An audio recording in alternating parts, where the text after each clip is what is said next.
संभाग स्तरीय खेलकूद प्रतियोगिता का आज आयोजन हो रहा है। हमारे साथ उत्तराखंड सरकार के पूर्व खेल मंत्री जी मौजूद है और गदरपुर से विधायक अरविंद पांडे जी मौजूद है। इनसे हम जानेंगे कि शासन भी बच्चों को खेलों में बढ़ावा देने के लिए क्या काम कर रहा है और आज के इस प्रतियोगिता का क्या उद्देश्य है। सबसे पहले तो सर आपका धन्यवाद। आज इस इतने बड़े खेलकूद का आयोजन हो रहा है, इसका उद्देश्य क्या है? सबसे पहले आपका धन्यवाद, आपके चैनल का धन्यवाद। खेलेगा भारत, खिलेगा भारत, इस उद्देश्य से मैं खेल मंत्री पहले रह चुका हूं, तो मैंने बड़ी निकट से इस बात को अनुभव किया है। इस बात को अनुभव किया है कि खेलों की जानकारी जिस प्रदेश में बहुत बृहद स्तर पे नहीं है, तो कुछ सीमित लोगों को मालूम होता है कि खेल में कैसे बढ़ा जाता है, तो वही लोग खेलते थे और प्लेटफार्म का इस्तेमाल करके आगे बढ़ते थे। लेकिन इसके अलावा एक कहावत है कि अपना हिंदुस्तान जो देश है ये गांव में बसता है, लेकिन गांव के बच्चों को खेल में कैसे आगे बढ़ा जाता है, उनको नियमों की जानकारी नहीं है। किसी प्लेटफार्म से आगे बढ़ाया जाता है, बच्चों को जानकारी नहीं है। उस काम के लिए जब मैं खेल मंत्री था तो मैंने खेल महाकुंभ की योजना प्रारंभ की थी। उसमें पहला न्याय पंचायत लेवल पे प्रतियोगिताएं होंगी। शिक्षा विभाग, पंचायती विभाग, युवा कल्याण, खेल विभाग, इन सबको जोड़ते हुए, ताकि पंचायत लेवल पे गेम होंगे तो जो जीतेंगे वो ब्लॉक लेवल पे जाएंगे, जो ब्लॉक में जीतेंगे डिस्ट्रिक्ट लेवल पे जाएंगे, जो डिस्ट्रिक्ट लेवल में जीतेंगे वो स्टेट लेवल की प्रतियोगिताएं होंगी। तो कहीं ना कहीं खेलों का पता और प्रचार प्रसार गाँव में होगा। ठीक उससे भी बड़ा प्रकल्प ये एकल अभियान। एकल अभियान दबे कुचले अपवंचित वंचित ऐसे लोग जिनको खेल के बारे में पता ही नहीं है और हिंदुस्तान गांव में बसता है, ऐसे बच्चों के बीच में एकल अभियान ने एक समझ लीजिए मैं कह सकता हूं कि ऑक्सीजन की पाइपलाइन चालू की है, ऑक्सीजन देने का काम किया है।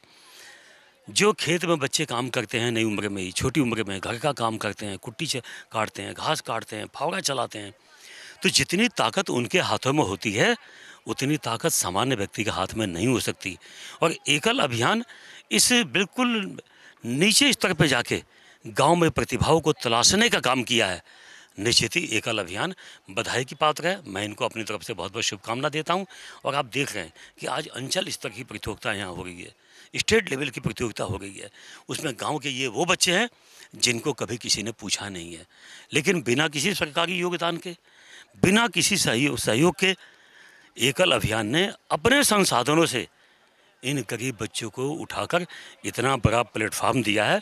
मैं एक विधायक हूँ एक गदरपुर क्षेत्र का, इस नाते मैं एकल अभियान के अपने अधिकारियों को बहुत बहुत साधुवाद देता हूँ कि इन दबे कुचले वंचित बच्चों को इतना बड़ा प्लेटफार्म दिया है और खेल में सीख के आगे बढ़ने का एक प्लेटफार्म दिया है। और आप समझ सकते हैं जो देसी खेलों में जो आदमी के अंदर स्वास्थ्य को ठीक रखना, लंबे समय तक लंबी आयु का जीवन जीना, ये जो देसी खेलों में है वो अन्य खेलों में नहीं है।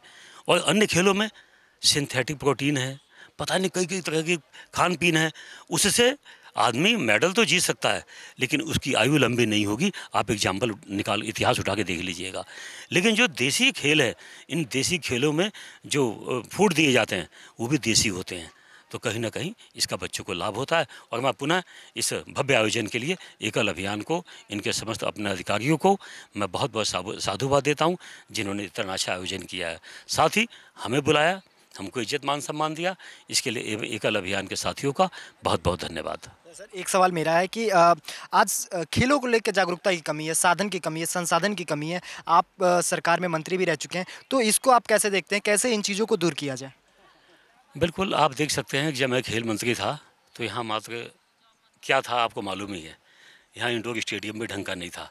लेकिन उस समय इसकी आवश्यकता महसूस की गई तो इसको बनाया भी गया। और बनाया नहीं गया, बच्चों को मोटिवेशन मिले, इस नाते यहीं के बच्चे को, मनोज सरकार यहीं का स्थानीय निवासी है और पैरा ओलंपिक में जाके उसने मेडल जीता।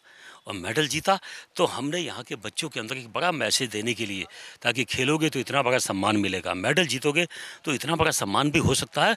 एक पैरा ओलंपिक के मेडल जीतने वाले बच्चे मनोज सरकार के नाम पे हमने यहाँ के स्टेडियम का नाम भी उनके नाम पे किया है और 50 लाख रुपए की धनराशि भी दी थी।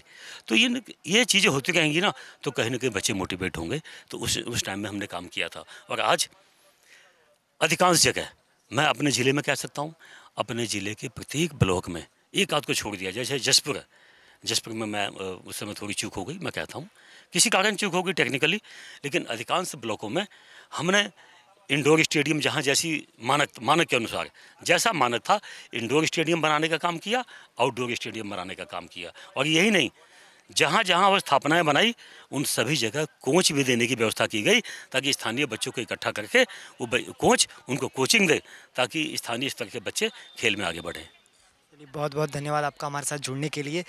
ये थे पूर्व खेल मंत्री अरविंद पांडे जी, जो खेलों को बढ़ावा देने के लिए पिछले 5 सालों से काम कर रहे हैं। फिलहाल में विधायक हैं। विधायक रहते हुए भी उन्होंने बताया कि कई ब्लॉकों में उन्होंने खेल कूद को बढ़ावा देने के लिए काम किया, इंडोर स्टेडियम का निर्माण करा है। तो आज भी एक खेल कूद प्रतियोगिता का आयोजन हो रहा है, संभाग स्तरीय जो एकल अभियान कर रहा है, उसके लिए भी उन्होंने एकल अभियान को साधुवाद दिया कि एकल अभियान बिना किसी सरकारी योजना फंड के मदद से अपने माध्यम से इतना बड़ा आयोजन करा रही है। इसके लिए भी उन्होंने धन्यवाद दिया।